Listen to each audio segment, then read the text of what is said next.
আমি দাঁড়াস না কেন? অহরাত্র ভাবি মতো সৃষ্টির বৈচিত্র। ওই আমি অহরাত্র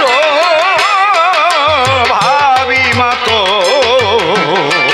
সৃষ্টির বৈচিত্র্য।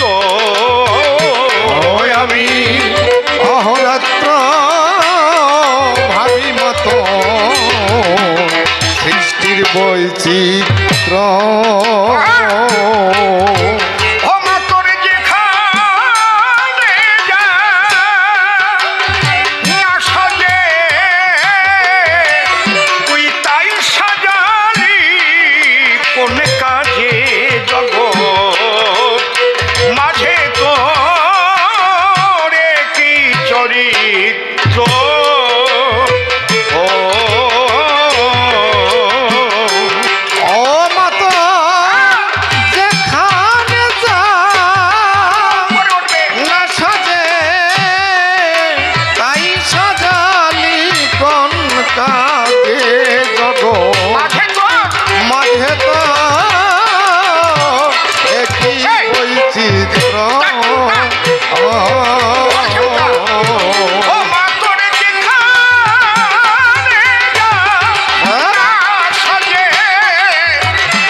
মাঝে তো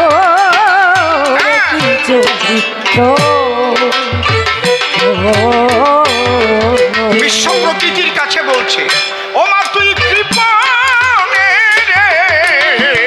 দিয়ে ধন করলি ধনের মহাজন, এতে মা তোর সার্থক কি? এইরূপ কত শত দেখি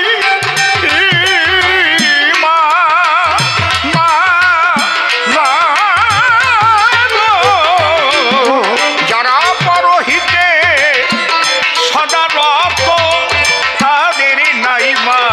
তাদের নাইমা শক্তি তত।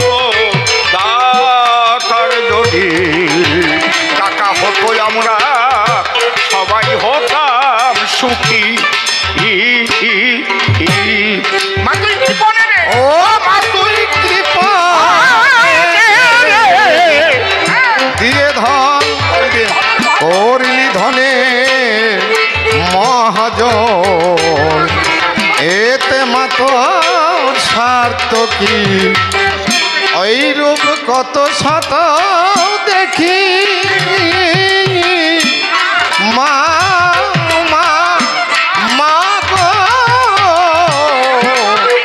যারা পরহিতে সদায় রত, তাদের নাইমা শক্তি তত।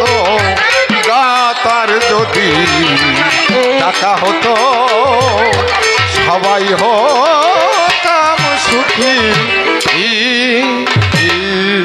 এর এক একখানা গান গাইতে কম করে 45 মিনিট টাইম লাগে। আমি শুধু কি গাইলাম, একখানা ফুকার গেয়েছি আর চিকেন পাড়ন গেয়েছি। এরপরে আসছে মিশের পরে তারপরে আসবে প্যাসের পরে আবার তারপরে আবার খোসের পরে দ্বিতীয় ফুকারের পরে তারপরে অন্তরার পরে শেষ ফুকার। যেহেতু আপনারা গান শুনতে বসে আছেন, হরিচাঁদ ঠাকুরের আলোচনা শুনবেন, তাই তো?